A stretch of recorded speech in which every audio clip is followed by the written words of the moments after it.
Hello, hello, This is the podcast, Girls. and the city. You are welcomed by your two lovely co-hosts, me, Susanna, whose new motto of life is "Stay delusional, it works." It's your new slogan. I love it. And I'm Elizabeth, the one who just moved and is realizing maybe I want to move again in the next 6 months, but I don't like packing and unpacking, so that's my recent realization of life. I'm gonna unpack that one. Wow, she really played on it. Anyways, so every episode we watch an episode of Sex and the City. We discuss the episode, we dissect it, we try to answer the main questions, and then we try to make sure we bring it back to today's world. So is it relevant? Is it not? And then we always add a spicy take on our lives as well. I think we are getting better. At our intro, I just full on made that up. It's Delusion getting... works, right? So we're just getting more delusional as we go. It doesn't sound so robotic. Oh, good. I love not being a robot. I mean, after the episode with Oscar, what do you think he's a robot? We can ask. We'll Let ask us the please audience. know, anyone who will listen to a previous episode, whether you think that it was robotic or not. Yeah, for sure, for sure. Anyways, it's been a while since we last chatted. I think like life has been chaotic. We can catch everyone Life up. happens sometimes. Life happened. But how have you been? How have you been? Ooh, I have been, what's the right word? Like, it's been fruitful. Fruitful. That's good. Yes, it's been a lot in terms of different things and, Yeah. not necessarily emotions, but whatever, like, whatever can happen in a very short period of time, which was 3 weeks in our case, that did. But mostly, all good. I've been to Austria. I had the week off and went skiing, which was perfect. I love skiing. I don't know if I ever said that or not, but like I keep saying this everywhere I go. It's my most favorite sport, so I properly enjoyed it and turned off my thinking. My brain She's was able working to 50% relax. left. I Yes, love that. that was great. And I spent the week at home also, caught up with some friends, life admin, and doctors. And then, yeah, came back to London, and the weather is starting to be amazing here. I mean, it's been a little bit cold this weekend, but last weekend was so, so nice. And I unfortunately got a little bit sick from skiing. But anyway, I try to be outside as much as possible just to absorb sunlight and the warm air, well, warm relatively for March. So that is really, really making a big difference. And as you can see also behind me, it's actually light still, which is a big difference too. Until this point, I think it's been mostly just dark behind me. So yeah, as I already said in my intro, staying delusional works. Some of the things, that I reflected and wrote down as my 2025 or future prognosis, where I want to go, starting to really pick up. So that is really nice to see. Yeah. And it kind of kicks you in the butt to continue doing whatever you're doing. So yay, it's just been, we didn't really have time to record, which I'm very happy we are back. Yeah.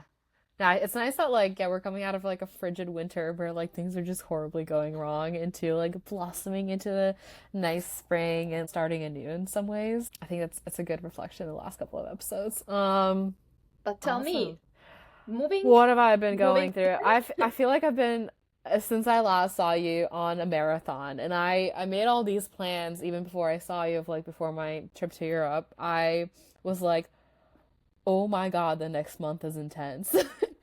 Like I kind of knew that going in, but I was like, I just have to push through it. For all the context, yeah, I did a trip to Europe, so I went to Switzerland to visit some family, and then I went to Berlin to see some friends. I went to London, obviously, to hang out with Susanna and all of our other friends there. That's the only reason why I came to London. The ultimate thing, obviously. Um, yeah, and then I went back to like the DC area, and it was hardcore. I had 2 weeks to pack, but 2 weeks to pack means like I have work during the day and then I pack right after work. And I didn't have the weekend That because sounds delusional me, awful. yeah, like delusional me was like, yeah, I can do a weekend trip to New York. I can pack during the week. That's fine. We had like a high school reunion thing, and that was very fun. I was living the Sex and the City life in New York, and this is relevant to my next considered move. So yeah, we had a fun weekend, and then I came back, and it was crackdown time. I was like, I'm on a timeline. I have to move out on Friday. The movers are coming. Nothing is packed in my apartment. I've packed like a couple boxes, and I was like, oh my God. So on Thursday night, that day I had to like stay up until 3 a.m. just packing Oh because my the God. movers are coming in the morning. It all came together though. I got it together. They came. I had like an amazing friend who helped me. Like it came together. But the thing is, the day after I moved, I had to go fly to a work trip. And I went to Charleston, South Carolina. It was interesting. I think it was my first trip to the South. Um, Wait, you've been to Austin? Austin is not really the South. Let's be honest. Like It's Texas is the Texas. South, but Austin is like we talked about this. It's like this little Like London utopia. in the UK. Yeah, it's like the little liberal blip in the state. So like I don't think it has the same Southern culture as every other place in the South does. Interesting. But So Charleston how definitely was does. okay? It was Elaborate. I didn't love it because like I just don't know. The Southern hospitality, everyone seems very sweet and very welcoming, but I don't find that to be genuine. I don't know, I just don't trust it for some reason. Um, And okay, that's interesting because yeah, when I first came to the US 12 years ago, my first yeah, cultural shock ever in my life, 17 years old me, and I found Americans, and I was like northeast. I found them very fake. Like I could not cope with this American enthusiasm and all people all very nice. So I thought already yeah. like that was too much. And like Really, no, now the South is I'm next used to level. it, but I can't imagine that there is a difference between north or like Oh, east there and south. absolutely is. DC is kind of weird, like, because it's on the cusp between the Mm, two. People even some are like, oh, is it? It's pretty much in the South. It's not. Like, let's be honest. But I think there's still some genuine people. I do think that like people from at least the Northeast are a little bit more to themselves rather than people okay. on the South. Everyone will call you like love or dear in the South, and I was like, you don't even know me. So it's that kind of thing. So I don't know. And I was only there for a week, and I was working most of the time and spending time with coworkers. So I didn't really get to explore it, but from what I saw, that's just the vibe that I got. But I also heard that a lot of people really like south because it feels more friendly. I And I mean, guess I don't it's less remember busy as people well. if people who have told me these were Americans or not, but I Yeah, felt like it was from what I've heard that South is like more welcoming, or people are I just guess. kind Yeah. of warm-hearted. Sure. But I don't know. It's just like But to me, it's interesting also it's very observation. conservative as well, like that Mm-mm. kind of thing, and I don't do very well with that. So you feel better in New York. So yeah, that brings me to my other thing of like my dilemma of the week slash like currently. I've been considering going to New York. Like this is not new. I've even like discussed with my family and everything else, and everyone's kind of in agreement because one, New York is a cool city. I think everyone always kind of has that dream of I want to live in New York sometime. And I think I have a really nice opportunity that I could do. Like we have an office there, I could work from there. It's kind of cool. As well as I think it has a bigger tech network than like For DC sure. does. And so I think I would be able to find more of a community that's similar professionally to me. So that's one point. And then I have a ton of friends there. That's the second point. And so now that I've moved here and I found out that, yeah, another one of our friends is going too. So I was, oh, this is such a great opportunity for everyone to like come together, spend this cool like year or two there. But the thing is, I've just moved and I've realized like I hate packing. And now I have to unpack it. And then I'm thinking like in Uh, 6 months' time, I'm gonna have to do this all over again. Um, I mean, can you actually move? Like how with does the way? work, No, with your house. oh, with my place, I just break the lease. Let's be honest. That's just like a Mm. very painful thing to my bank account, but I think that my ambitions are more important.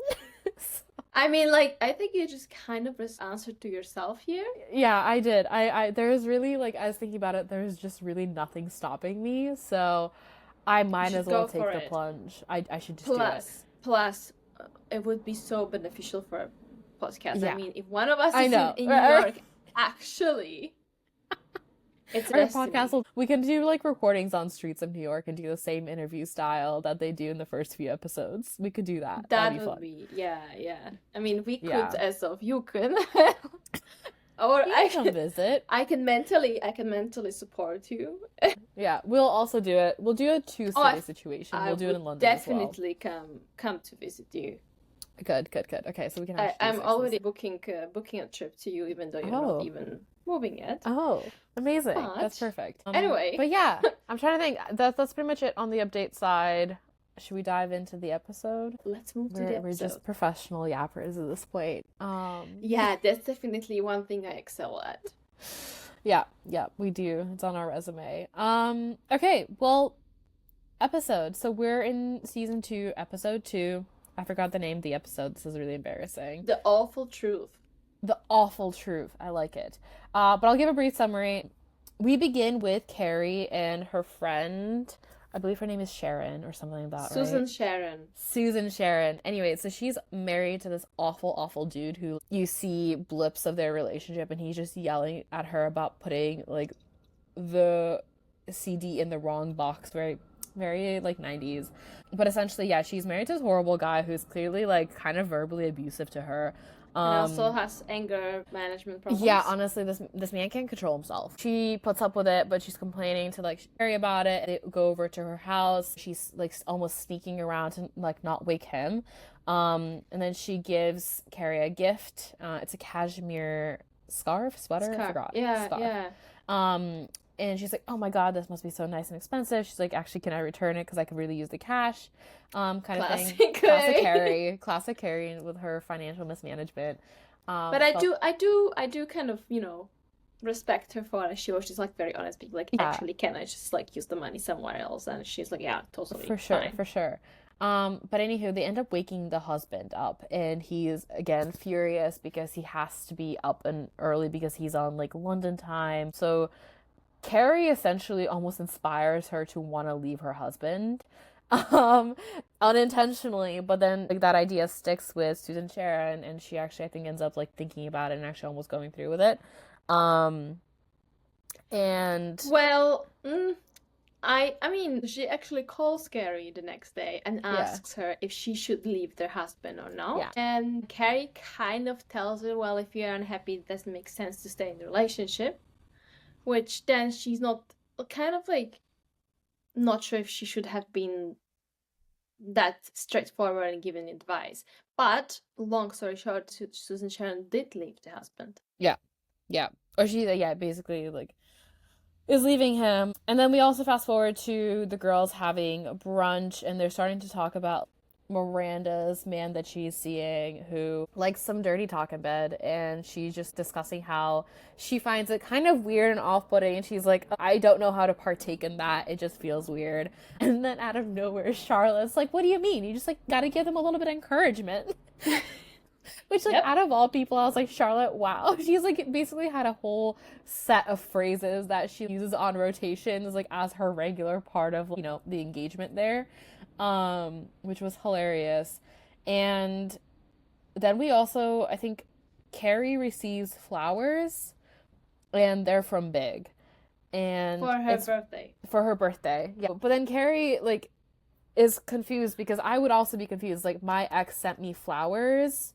Um, what is happening? Like, why would he do that? Is that supposed to be like a grand gesture? Is he like wanting to get back into my life? So she ends up calling him, and he tells her that actually his assistant reminded him that it's her birthday, and that he felt like it was the right thing to do to send her flowers. So like, it made it seem like it was not a big deal to him. And then she actually ends up inviting Big to her birthday party, which is also like a topic to discuss, because I'm not really sure if like that was a good move or not a good move. Oh, Charlotte ends up getting a dog, um, which is kind of hilarious, because then she has this cute dog. It starts like destroying her shoes, bits of her house, and at some point she just gets fed up and gets rid of the dog, which apparently they never talk about. But the dog actually ends up being with Susan, Sharon, and her husband, and that's the thing that reunites their marriage. I also missed out Carrie's birthday. Carrie's birthday was essentially all of them coming together.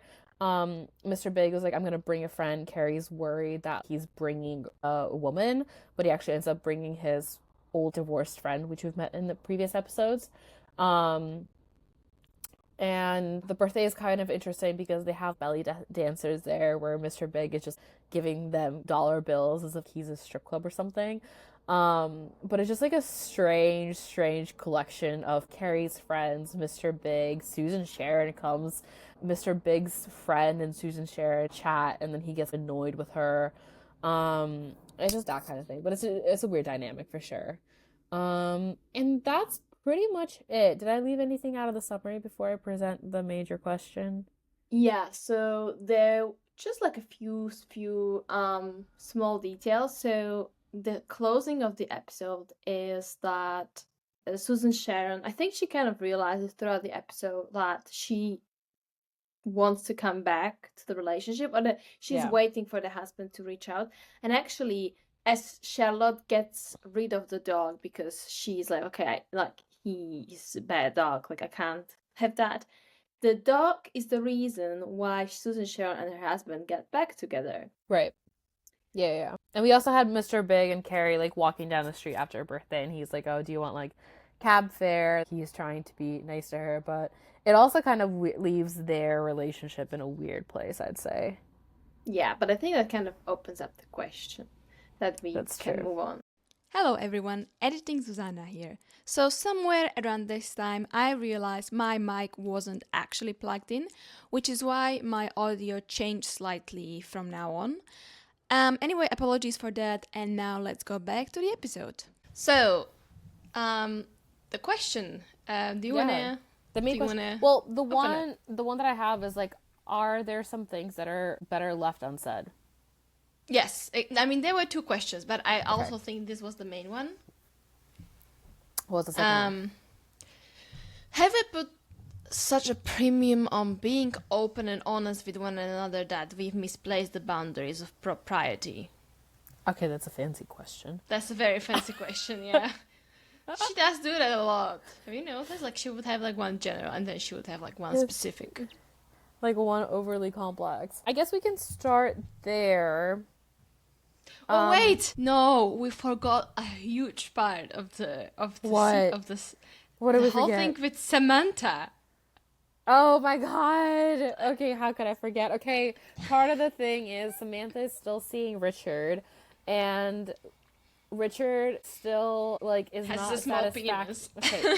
I didn't want to say that, but it's all relative. It wasn't satisfying Samantha's needs to a point that they basically stopped having sex altogether. And it just turned into like a relationship. And so in this case, I think Richard recommends that they start seeing a couples therapist. They go to a session, and in the session they like keep on going around the elephant in the room of like, hey, is anything wrong with the relationship? Like, how come it had plateaued? Samantha was like, isn't that a normal thing in the relationship? Like, it kind of starts to dwindle down and you're just starting like to be a settled couple. And then they never like get into it. And then at the very end of it, because they suggest like having a follow-up session and Samantha just couldn't do it again, she's like, well, he has a small penis. And so like, I think which clearly was not nice to hear for him, and he kind of ended there. Yeah. Richard just kind of broke it off with her and then was like, well, maybe your vagina is too big. And I was like, ouch. It just seemed very tit for tat. And so that relationship ended, and the therapist, I think, also sided with Samantha, being like, well, a girl has her needs, essentially, right? Which was nice. Which was nice, but I feel bad for Samantha because I think, like, otherwise they were pretty good for each other, at least, I think, for what we saw. Well, she kind of was in love, I think, with him. Yeah, I think that's actually someone she considered actually being in a relationship with, whereas before she didn't imagine that for herself. Yeah, but I feel like she felt rather restricted by the whole idea of love and committed relationship. The whole episode we see that she is kind of complaining about the fact that being in love is a thing and that she can't do whatever she wants anymore. So I feel like, at the end of the day, that's probably she is thriving the most when she is not alone necessarily, but not committed in this heavy traditional way of relationships. And we will see that, I think, over and over later on. Yeah. Okay, so I mean, should we start with the first thing that was contemplating whether it should have been left unsaid? Is, I guess, Carrie telling her friend to basically leave her husband if she's not happy. Like, do you think that was like sound advice, or how would you do that differently? Well, I would say, like, I kind of looked at it from like a more high level thing. So like there are a few topics that I identify in this episode, and like one of them is what is the balance between what you can and can't say to your partner or friend, in this case, and there are interesting and opposing views. So let me, maybe before we kind of dive into it, read what the girls had to say when Carrie came to the breakfast and basically told them that she kind of gave advice to Susan to break up with him. So Miranda said, you just don't do it. You should not ever give an advice on this type of thing to your friend. Samantha was, you are screwed in either way. If she does break up, she will blame you. And if she doesn't, she knows you think she should. So she won't speak to you again. Then we have Charlotte, which, she has like a very interesting take here, which is like, in intimate relationships, you should be able to say anything. And I think she's more meaning it as Susan Sharon should be comfortable enough to be able to talk about things that they're not working. And if she's struggling and see no movement or like development, she should just like leave because it's not probably working. And then Samantha, of course, added that no, the relationship is basically, successful relationship is based on layers of lies and mutually accepted delusions. Which I love that. I think she is very heavily speaking of her current experience, where she's basically lying to the guy that everything is fine, but she's kind of suppressing her own needs. Like her own frustration. Yeah. I mean, in this case, like, do you side with any of them? Well, I think it's hard question because I am someone who always kind of given advice to my friends. Like when we talk about relationships, I would always share my point of view or more like, okay, like I've seen that, or like I've experienced this, and it kind of like it's more like analyzing situation rather than giving advice. But like ultimately it does influence the other person. And I also could say that I have done a little bit too much advice in the past to some of my friends when it relates to their relationship, and now looking back, it wasn't always the right one. Okay. So I think it always depends on the person. Like if a person is asking you, like, can you give me advice? Like, what do you think I should do? Yeah. I think it's fair to share your, insights or standpoint by being like, yeah, this is in my opinion, like how I see the situation. But yeah, like if also it's just also very weird for me to kind of blame whoever I ask for advice then if something goes wrong with my relationship. Like the thing that Samantha said they will blame you if they break up and then they're miserable. I mean, if you're asking for advice, it's almost like it doesn't make sense that then you blame the person because you wanted their not advice, but just maybe opinion in the first instance. So I am all for open communication and sharing, your observations. I think a lot of times when people struggle, just talking about that and vocalizing your problems and telling it over and over to different people helps in itself. But I definitely do agree that you should always, at the end of the day, listen to whatever you feel is right and just take these helps or advice, if you want to call it like that, as a subjective perception of that one person who only sees a fraction of your relationship or struggles that you've told them. No, for sure. I say I'd agree. I think it also depends, like, on the context, right? Because if it's clearly some, like, I always tell people, yeah, take my advice with a grain of salt, especially because, like, I've not been married. Like, I've also not, Exactly. like, my relationships have not been, like, that long term. They've been maybe a year. And so I can't say I come from, like, a background of experience and wisdom. But at the same time, if a friend is telling me about a situation and they're just genuinely, like, unsafe and if someone is being extremely toxic or abusive, then, like, in that case, I think you're right in the sense that when you voice that to someone else or you explain that portion of the situation, getting a different perspective is helpful in the sense that, hey, this is actually not normal behavior. Like, it's not okay to be treated this way. Like, in the sense of Susan sharing, like, I don't think you should be yelled at by your husband for such minuscule things that are not relevant. Like, he makes it sound like she killed someone, but really she just put the CD in the wrong place. Like, I mean, he was horrible. yeah, I'm surprised to him back He then, was actually. like, if any of my friends would be in this kind of relationship, I would definitely say you need to leave that because it will destroy you in long term. I think her Sure. self-confidence will or would be at some point very, very low. She would be insecure to take any steps or just try to do anything on her own because she's afraid that she will be like shut down or screamed on for anything. Yeah. And it just, yeah, it didn't feel right.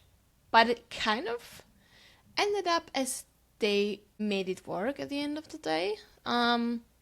So I don't know. I don't know what to think. Like, if that was actually a thing that is also reflecting the 90s and Yeah, I hope not. Like, that toxic relationships. yeah, like that it was more accepted to have this dynamic where men would be more like he thinks that he can do whatever he wants because he's the breadwinner, whatever. Yeah, like overly dominant, but not in a good way.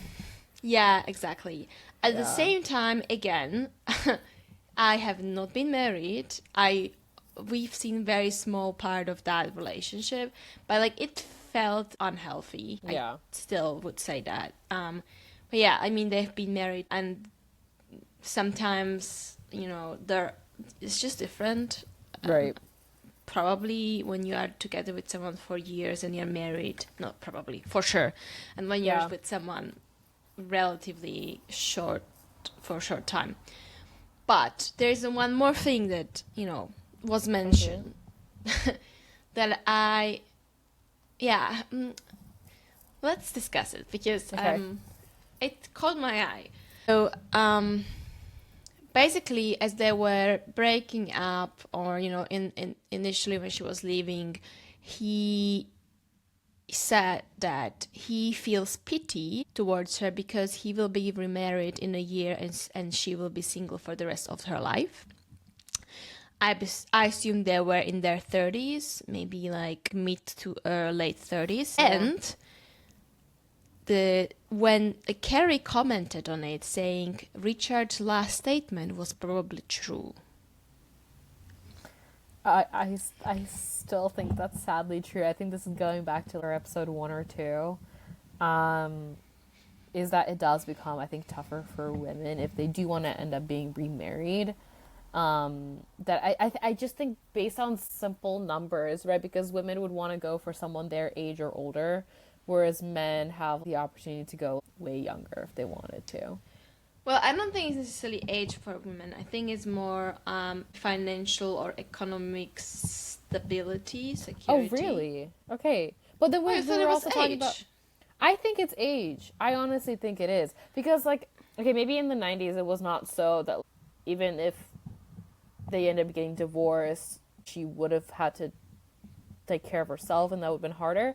But I think nowadays that's not really so because, I mean, also I think depending if someone got married, took time off to have kids and they're raising kids and they've kind of traded off their career for that, which, you know, they just took on a different role in life. In that case, it might be a bit difficult for them to come back to the workforce. But if you're married in your early 30s and you end up getting divorced and you're still like in your career, I think it's easier nowadays to just carry on in life and be able to support yourself rather than having to rely on your husband. Okay, that's true. And I will Okay. reiterate what I meant, because I didn't mean it as women need that stability because they are not making money on like by On their themselves. own, yeah. It's more that we tend to go for someone who is at least at the same level or higher in terms of success or, you know, status, stuff like that. You can still Education. find men, I think, then that are like in their 30s. I mean, unless they've already been picked up and are already married. I'm just trying to think of, like, if you're divorced and you're trying to find someone in your late 30s. Yeah. Then they will definitely be divorced or something is wrong with them. No, okay. No.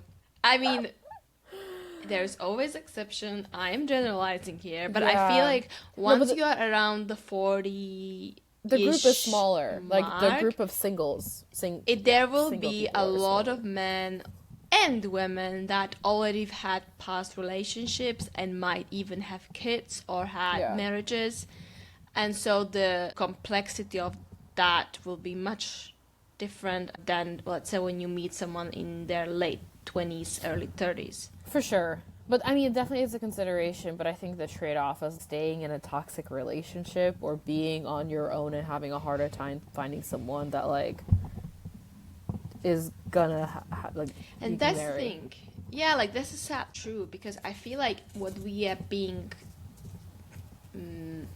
communicated in this episode is that well, she should probably stay with him because it's the best she can get at this point, and like Carrie kind of, and I don't think it's not that. It definitely changed since. Yeah, I think the perspective, like, because we were making the assumption that everyone needs to be married, right? If we go back to the other of, like, hey, only get married if it actually makes your life marginally better, right? Or, like, not even marriage, but stay in a relationship if it makes your life better, rather than being not in the relationship. And in this case, I think it makes her life worse off, or it makes her feel, like, horrible to be in this relationship, so she would be better off, like, being single, potentially. Unless she is finding that, like, she would feel worse if she's not married at all. Because I think, we are making the assumption that, like, it's frowned upon to not be married as a woman. Is it assumption, or is it more like there was this it's more, in my opinion, it's more connected to her age and the fact that he will be able to get younger girl or female. I think it's totally tied to age. And because he is successful, rich, and a lot of women will be just attracted to that and will kind of ignore his awful personality, versus for her, she's kind of like older and men would prefer probably younger over her. So that means that she has much smaller pool to choose from. Yeah. I think that just goes back to my first point of, like, it's just an age thing, which is unfortunate, but it's true. Yeah. And I mean, I would love to say that it has changed, that it's not that anymore. I feel there is a lot more women that embrace being alone and kind of say that I don't need to be in a relationship. I'm totally happy being on my own. Yeah. Which is an improvement from the 90s. I feel there it was still more like, oh, if you're a single when you're in your 40s, something is wrong with you. But yeah, I mean, hard to say. I am not in my late 30s. I hope I will always be desirable and pretty. Awesome. No, it's difficult to talk about the experience of someone. But I think it's fair to say that like even just hearing that sounds like a horrible thing to hear, but then like based on like common stereotypes and like even perceptions of like the guys that I've met like in their, I don't know, mid-30s right now, who are like, oh yeah, I'm interested in the girls in their 20s, but I don't want to like date the girls in the 30s, who are their peers essentially, right? But like we're also already seeing that. But there's also this bias or like maybe potential fallacy in our thinking, because guys who would be interested in older women would not naturally talk to us, right? They would be looking in different circles. So maybe there are men in their 30s or whatever, like 40s that are looking for, or like appreciate older women and just don't know because we are not their interest group. Yeah. I hope. I think we covered that one. Yeah. Going back. Unsaid. Other things of the dirty talk topic of. I would say like that kind of goes to my more broad question, like where is the balance between what you can and can't say to your partner? Because it kind of goes also to, well, Miranda and her talker guy who is apparently turned on by talking dirty. Yeah.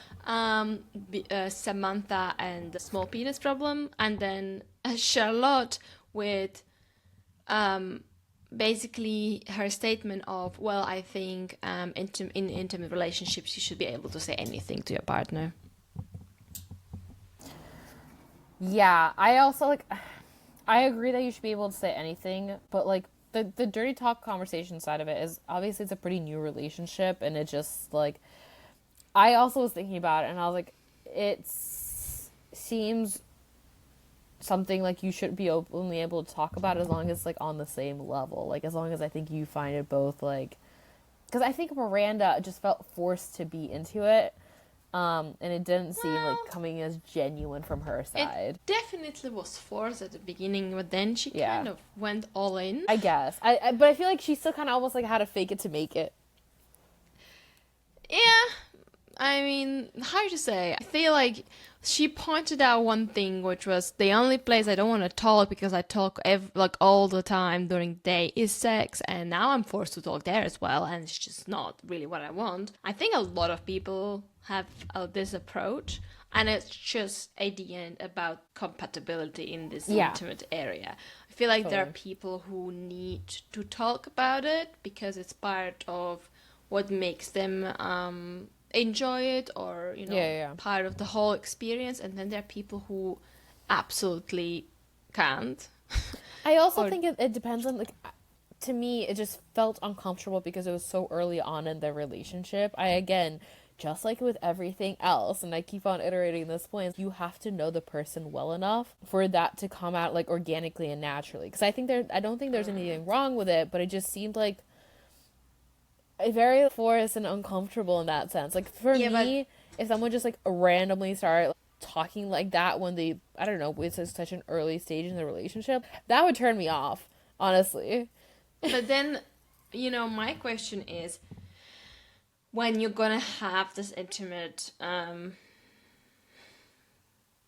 wow, how I'm gonna call this, intimate chatter, like conversations. Yeah, it's not conversation, no.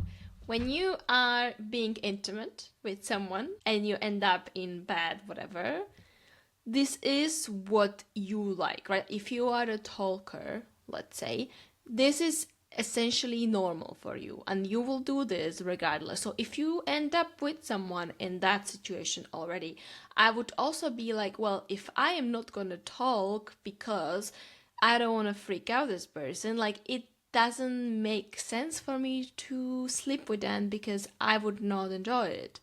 So I think it's just really about on how compatible you guys are. No, that's fair. And if that freaks you out and that person is like, well, this is what I'm like thriving on, Yeah. I just then, think it would be weird on a one night stand, is all I'm saying. Like, it would just but be... there was not a one night stand. They were having a relationship, kind of. It was still, it just seemed early still. Like, it's not like it's Samantha and Richard, right? Who are like, we know they've been seeing each other for a while. Yeah, but you're almost looking at it as a kink. It kind of was presented that way, no? Whereas I think that's just a normal part of his experience.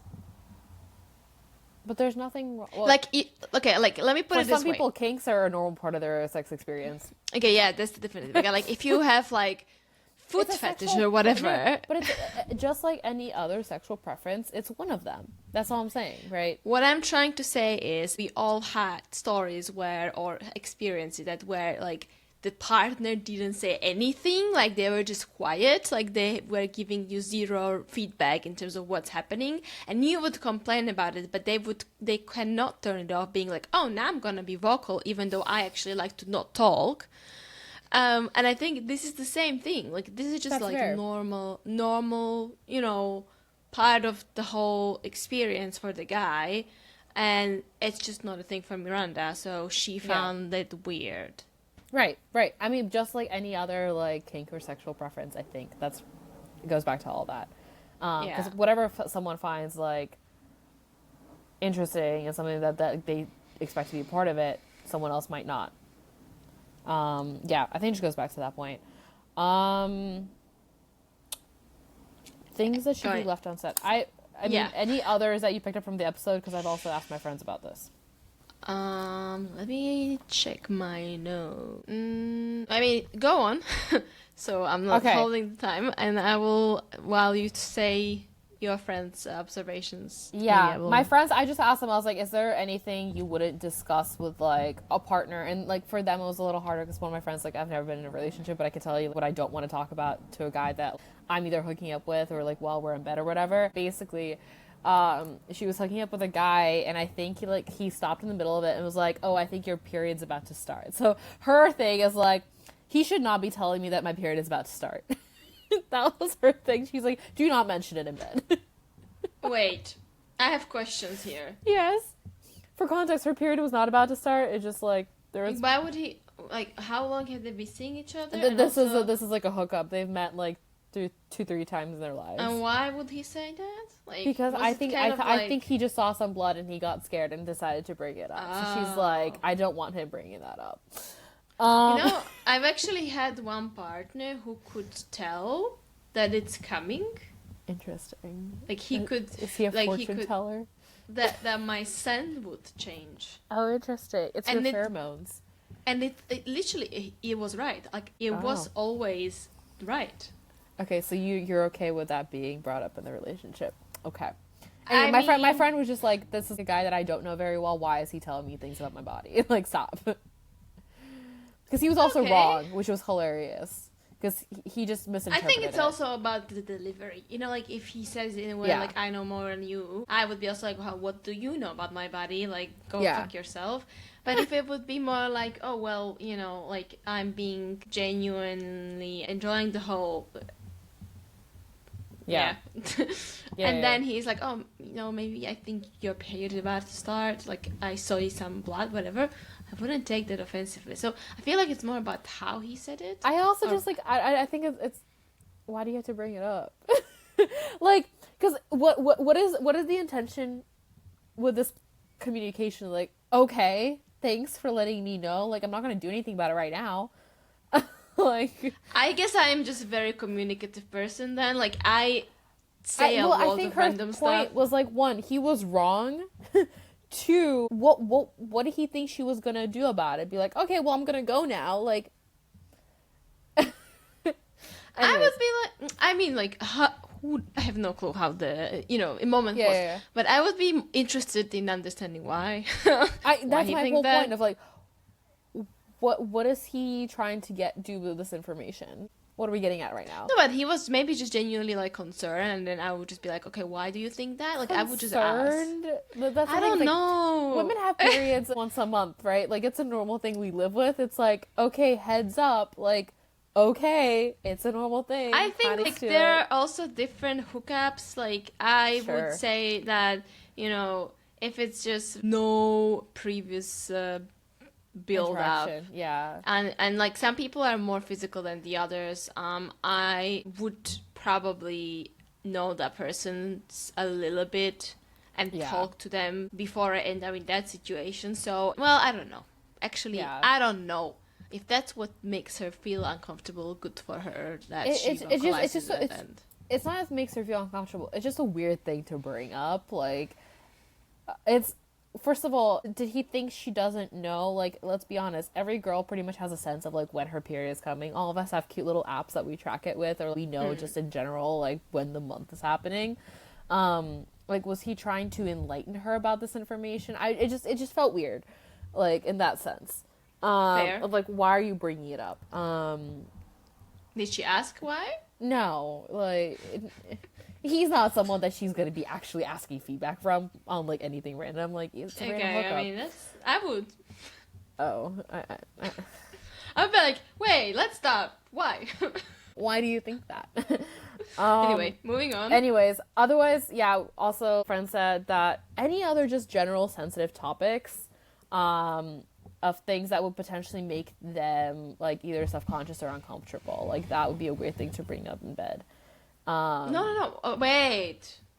Are we talking about what we talk and don't talk about in bed? Or in bed or just partner? like, well, I guess in this case it was in bed, but I guess with a partner, no, I think sensitive topics are on the table, but it also depends what though. Because that would be like, if I don't feel comfortable talking about sensitive topics to my partner, in my opinion, that's wrong. Partner. Yeah, no, that would get. I personally feel like the partner I live with, or have an intimate relationship, should be the closest person I have in my. Oh really? Life.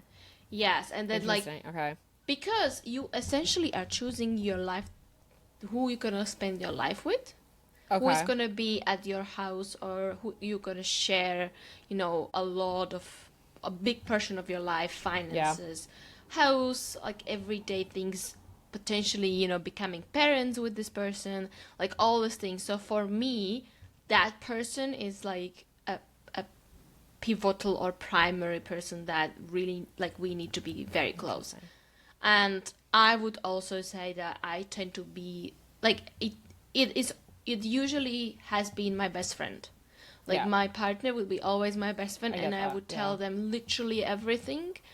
But that's probably more of my personality. Like, I would just tell people stuff because I am a communicative person, and it's either me holding it inside, which then makes me weird because I feel like I need to say this aloud, like something is bothering me, or I don't really care about the person. But then, like, again, I wouldn't be considering someone to be my partner if I don't care. So I've had the opposite problem. Sometimes I feel like I said maybe too much context and that wasn't needed. Like, my previous relationships, overshare. So yeah, like I would go so in depth about my previous relationships sometimes, because for me it's like a way to learn about the person, and like I'm usually reflecting on something about me by using that as an example, but then I'm like, maybe I should not talk about my exes so much.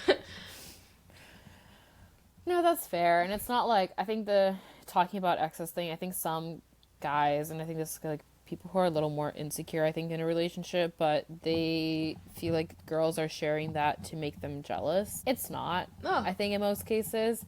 Really? Yeah, like I've had like conversations with people that I was seeing, and I was like, oh, like my ex did this, my ex did that, like we used to do this, do that. It's like they almost got jealous that I'm reminiscing on that past relationship, and like I'm mentally like, I don't think so. No, like I don't think so. It's possible. There's like one thing to love a person and love the memories that you've made, but it's a whole different thing to still choose to be with them or not to be with them. I think my past relationships, they're still great people. It just didn't work out for us, right? It's not that like I don't have love for them anymore, because it doesn't go away, but it just like you actively decide not to be with them for a certain reason. But it's nothing. I don't think there's anything wrong to still like have fond memories of the relationships. I agree, but I will also give a slightly different angle here. Okay. After one of my relationships, I was clearly not over the person, and I would start seeing someone else. And I kept talking a lot about my ex in their presence, kind of, talking about different things. And I felt that, I'm saying these things because I am sharing my observations about what was wrong, what was not working, or like about myself. And at some point, this person was like, "Are you sure you are over your ex?" As of like, if you are not, this doesn't make sense because I'm gonna get hurt.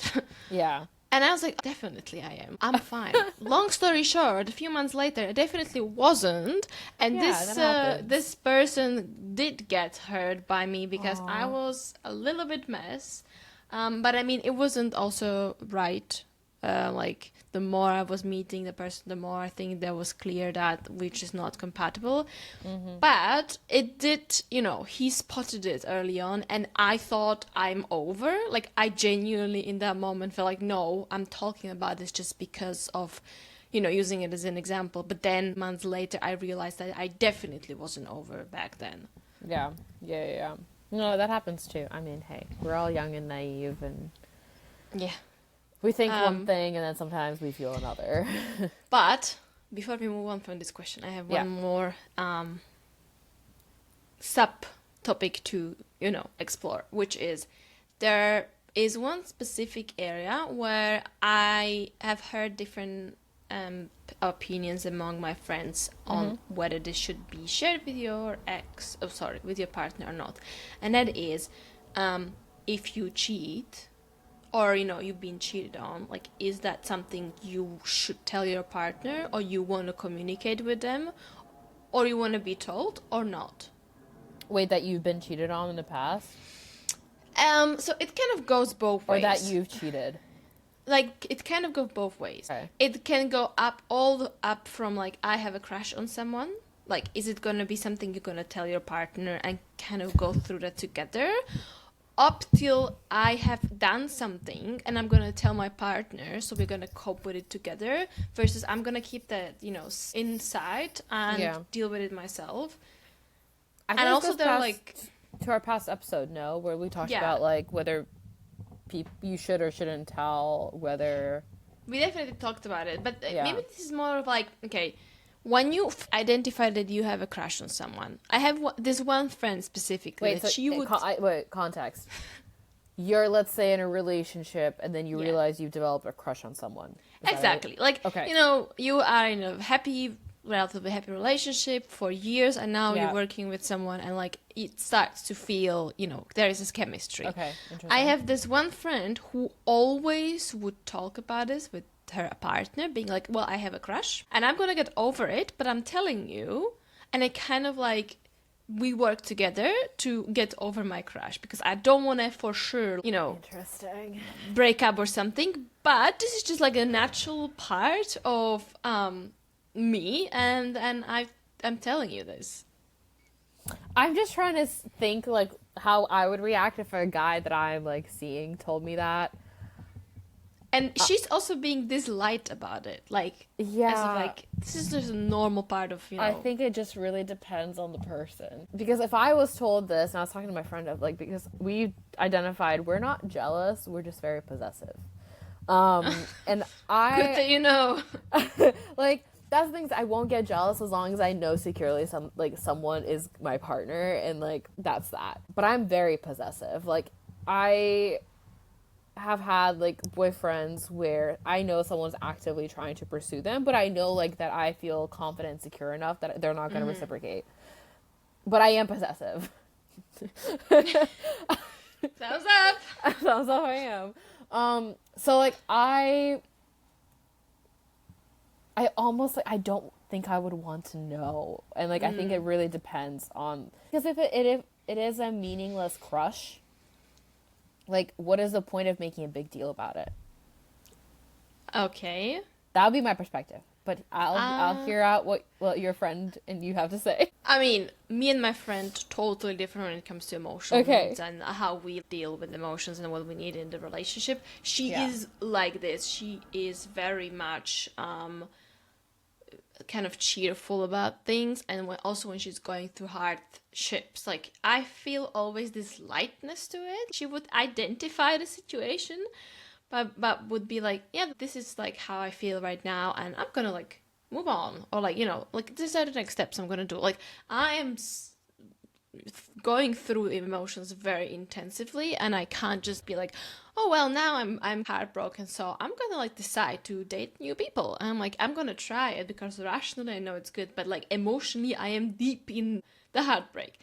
But I until I met her, I would never think about it in this way. But I do kind of agree with it because if I, let's say, have you know, some chemistry between someone at work, I feel it's almost like telling your partner about it makes it more, first of all, transparent, like you are gonna name it, and so it keeps you also in check, that like, Yeah. you know, you acknowledge it, and like you also understand this chemistry, and like me telling my partner is going to keep me accountable. But also I feel it's kind of like high respect to your partner, being like, listen, you know, like I love you, whatever, but I have this irrational chemistry with this person. I mean, maybe there's also very specific on the situation, like if you can tell that maybe potentially can get more intense, I would prefer to go through this with my partner and maybe like talk through it as I'm struggling with the emotional complexities, because at the end of the day I feel that if you have this chemistry with someone else, well, it's always going to happen at some point. I think you're just Yeah. naturally more chemistry wise, there will be multiple people you will match. But also, like, talking about it, I think makes it less exciting and more like, okay, so what is actually this? Like, is it something that I'm missing in my current relationship? And then let's maybe understand what we can do to bring that, you know, in my relationship. So it kind of diminishes my attraction to that other person. Yeah, I still think it depends on how serious it is. Yeah, Right? I mean, it's very That's complex. that's It's the very thing is complex. like if it's actually chemistry or this person's actually pursuing you, that kind of thing, then it might be worth the mention.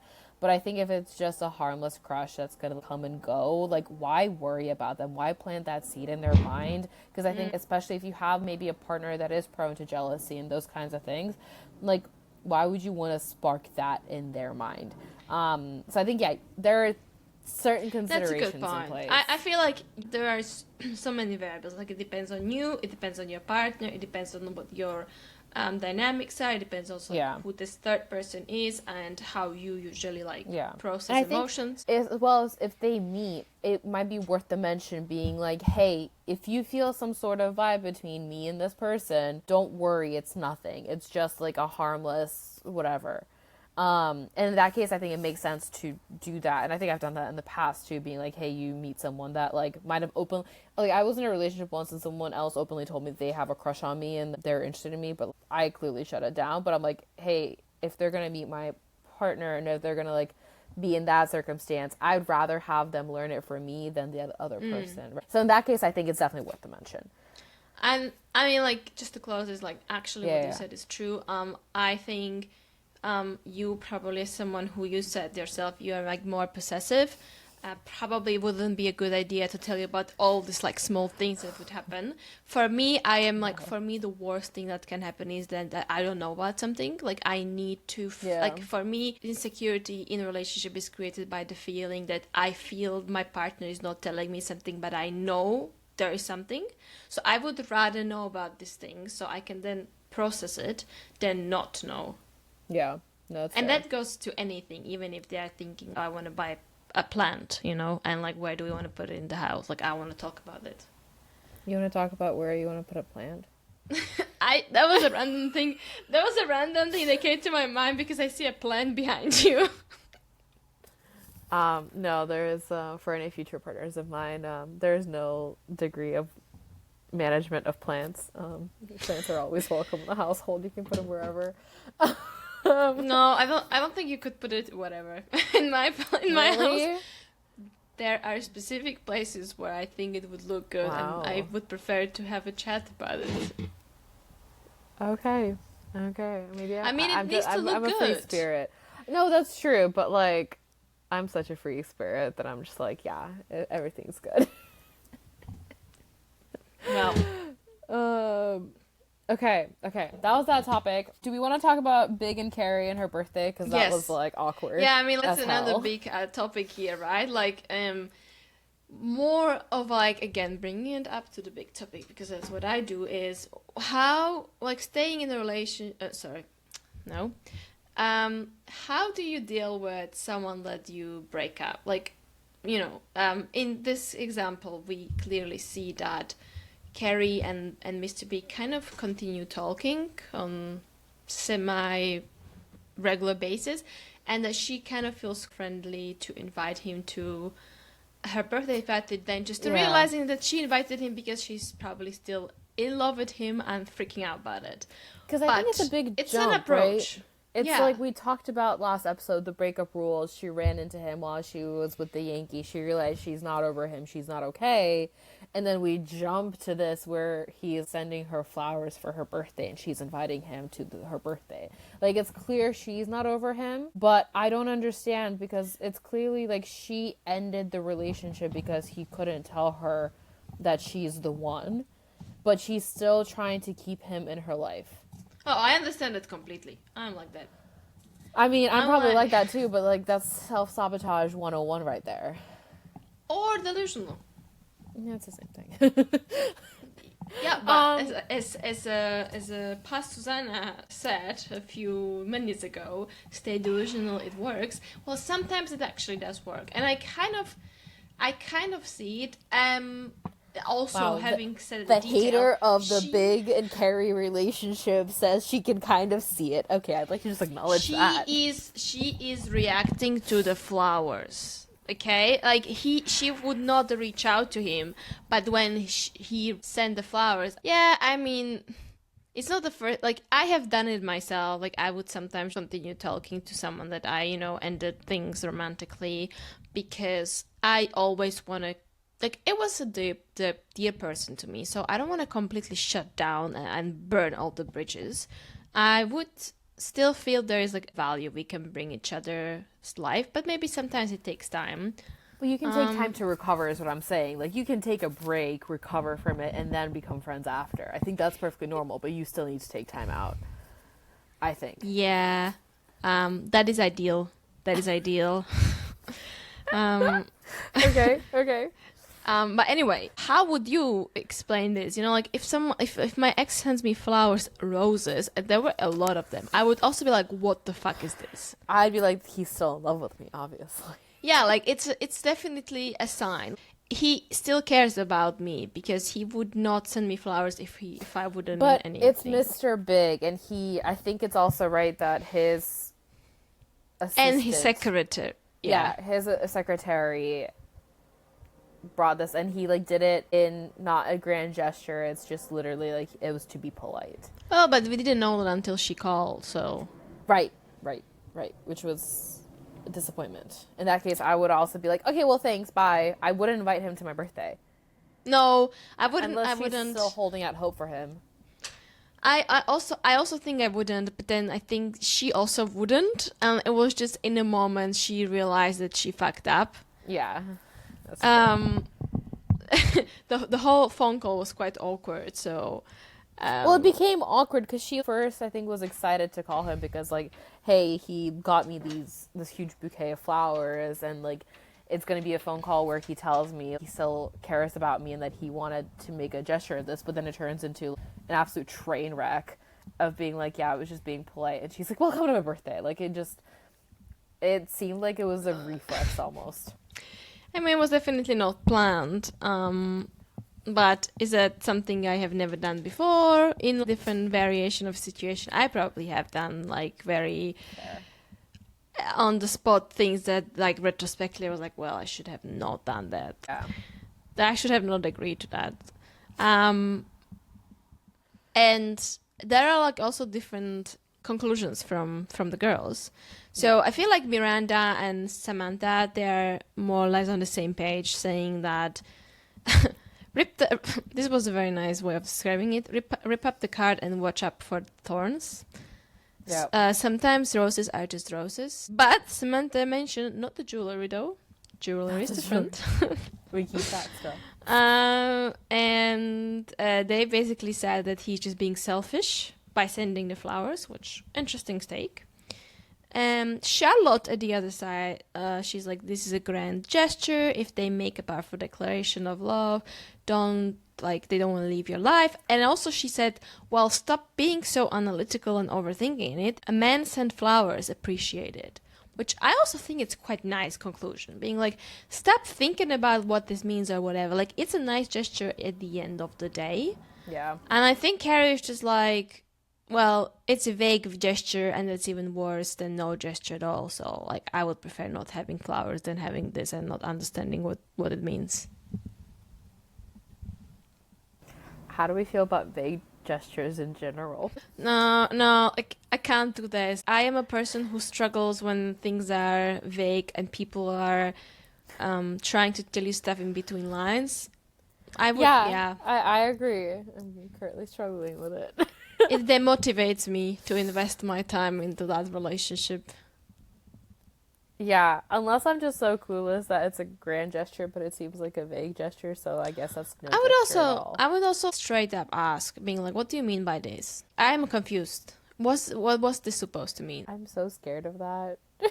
That's just me over communicating. I just need to know, like, what should I, like, how should I, I'm just here for the fairy tale. I'm like, maybe it's a vague gesture, but there's hope that it'll be a fairy tale. Well, if I don't ask, I will not sleep for 3 nights in a row because my mind will just analyze every possible situation. So I would prefer to sleep and understand what this is. I just pin it. It'll resurface again. Like, pins for tonight. 1, 2, 3. Let's put it on the side. Delusional pin 1. It's a vague gesture, but it's a gesture. Pin 2. More vague gestures. Woohoo. And instead like that of over me, the course of years, instead of me just directly asking and making myself feel awkward, I would just run simulations in my head being like, well, this can happen, and then blah, blah, blah, blah, blah, and I will end up in 20 years later. so or you'd write rather down just things. Face the rejection. Oh, yeah, for sure, because then I can move on and think about other things, like this will not occupy my mind anymore. Oh, no. I need more of that. I'm just like, maybe that is good. Maybe we just hold out for it. And then you just wait until, like... I have been waiting. True.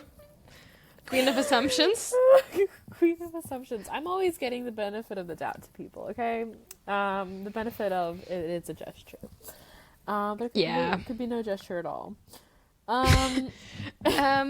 Yeah. Yeah.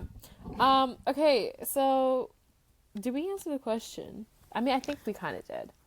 I don't even know. Did Carrie answer the question? Yes, she did. Okay. Are you gonna like it? Are you gonna like it? Probably No. not. Probably not. Probably gonna hate it. So I'm just gonna repeat question again to show you our audience that she indeed did not. So the question again is: are there still things in a relationship one should never say? And Carrie's answer is one thing.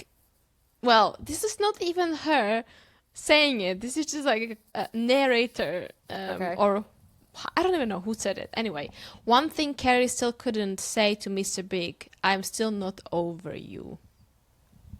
Ooh, is that what it's been left unsaid?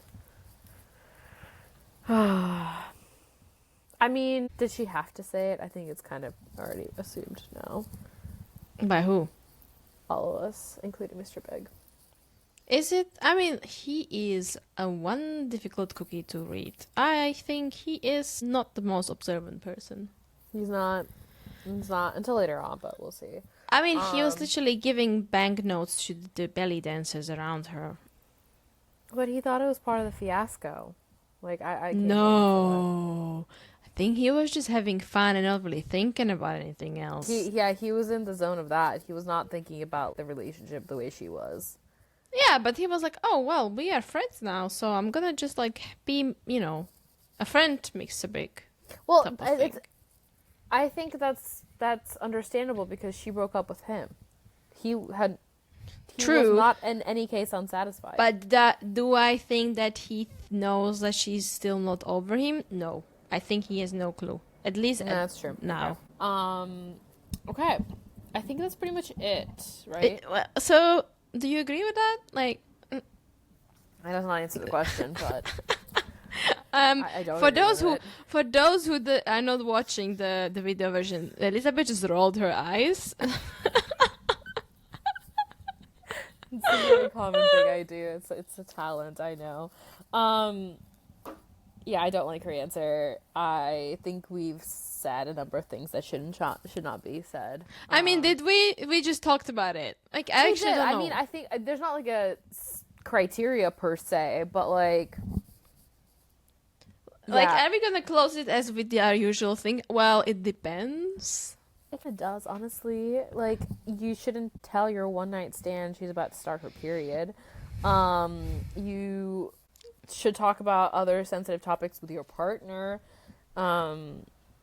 Yeah, like, And you should talk about whatever you feel is important or not, given your dynamic. exactly. If you are in for a But- one night stand with some kinks, Please talk about the kids and family and marriage before you guys actually start to plan for these things. Or, understand where you stand on it. Because I know so many people who are, or, got married and then they started to be popping up these very big questions, and I that's realized so it. late.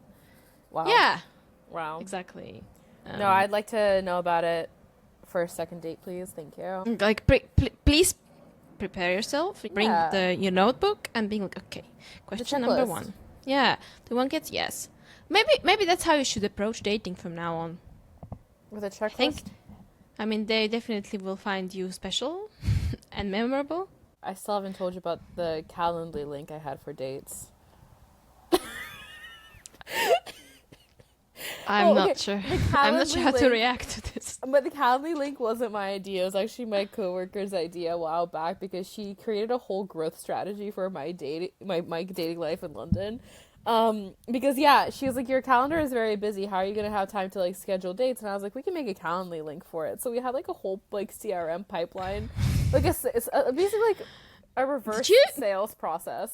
Did you send the calendar link to the guys that you were like? Yeah, so I think like because all my dating profiles, it was like how to ask me out, and it's like using my Calendly link. So if they made it past a certain point in the conversation that I had actually gone on a date with them, I'd send them the Calendly link. I mean, I give you points for being creative and unique.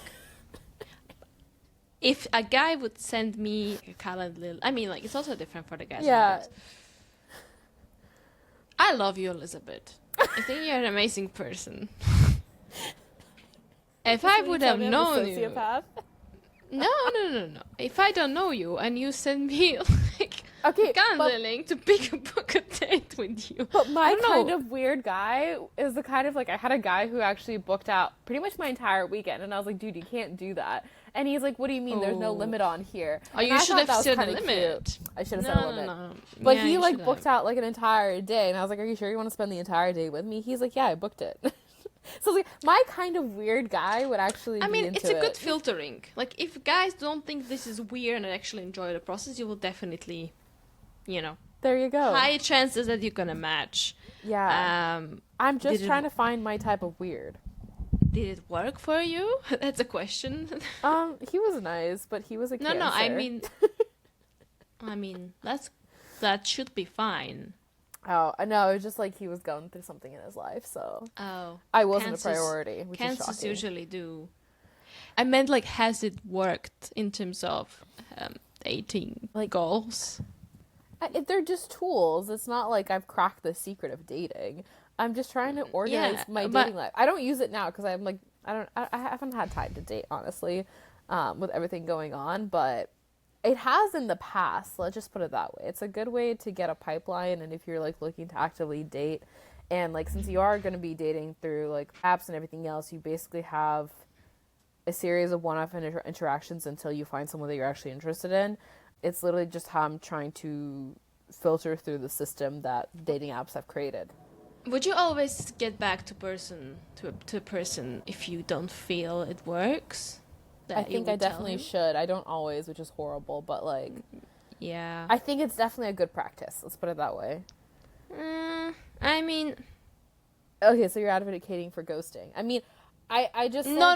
I'm not advocating for ghosting. I'm just like, there is a level of energy I want to invest into something every day, and it very depends on, have you met or not. Oh no, for sure. I mean, I agree. How is your communication overall?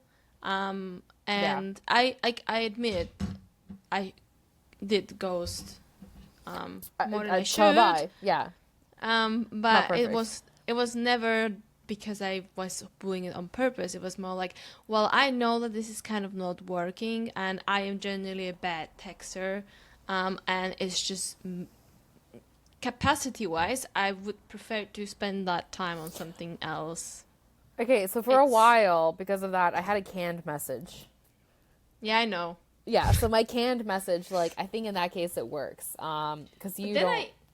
I don't want to send a general message. Like, if I'm gonna send something, I'm gonna be honest. Fair. Okay. I mean, again, I'm not perfect, but even if that honesty is like 5% of the whole truth, I'm gonna still say, like, that's the problem. I think, like, it's better. Your approach is better because like something is better than nothing. Especially, I'm not perfect. I can't judge because I've definitely ghosted, and it's horrible. But I totally agree with the whole thing of, like, I'd say, like, the most recent time I've ghosted someone, it's genuinely that I didn't have the emotional, like, energy or capacity to do that, and it's a lot. And I think it's quite a bit cowardly of me to do that. But again, I don't know. I mean, like, if you also are meeting for a few times, like, then it's completely different. Yeah. But just to kind of prefix it, and now we went totally off the topics. What I want to say is, I think a lot of people hate ghosting, and I also think that a lot of people will probably judge this negatively, that I said that I kind of did do ghosting. Not necessarily Everyone only has. people that... Yeah, like, I sometimes ghost my friends because I just can't cope with responding I feel horrible to everyone. for it. I mean, I love all my friends, but I do weeks at a time sometimes. But I want to justify this because if someone ghosts me, I don't put too much kind of deal into this. Like, it's not a big deal for me when you ghost me. And like, if a person decides to not respond to me, I'm like, well, obviously it didn't work, and they probably have better things in their life to deal with. I don't take it personally. And so goes with friends. Like, there would be periods where, like, my friend would not respond to me for months, and then, like, I would just be like, oh, hey, like, in like a few months I'm around, like, do you want to hang out? They'll be like, yeah, of course. This just happens. Like, people are so overstimulated these days that when someone doesn't respond to you, like, it's I would say 5% is intentional and 95% is just not intentional, just they forgot or like they're busy. Yeah, no, for sure. And I, like, agree. Like, one of my friends actually made, I think, a video about this because he's notorious at, like, and he used to be a coworker, but, like, now we're friends after, like, I've left the company and he's still there, surprisingly. But, like, he's notorious for not responding to people, but, like, his thing is, we have such a high demand nowadays to be constantly on our phones and constantly like responding right away, whereas, like, back in the day, you write someone a letter and they won't respond to you for weeks, and that was normal. Or you call line. Right. And so, like, in that case, I'm fine if people call me if they actually need something urgent, because if you text me, I will get back to you within my timeline. It's probably gonna be more than 24 hours, but I try. I'm also just human, and there's, like, because we're always being bombarded by, like, friends, family, relationships, work. For work, we're actually contractually obliged to respond within a certain time. Yeah. And that's already exhausting. It's just, like, so overstimulating. It's too much. I feel like my mind can never fully get into the focus time because all of this, like, stimuli. It's too much. And I don't even have time for my hobbies, and I'm just a girl. And I'm just thinking, what a first world problem we are talking I about know. for the last 20 minutes. I know. Okay, let's close out then. Anything else that Yes. we've missed? Because I know our next episode is going to be the freak show, which I think is actually quite a fun one. It's quite funny. I don't know. I can't recall. I vaguely remember it, but it's something along like the circus in like dating freaks and things like that. Oh, yeah. That's I'm pretty excited for it. It's going to be a good one. Okay. Well, there's nothing else. I guess we can close out like an hour and a half I in. feel like this was a little bit messy closing, so apologies for that, but that's us. I hope you enjoyed this episode, and we will talk to you next week again. Sounds good. I'll see you guys. Bye.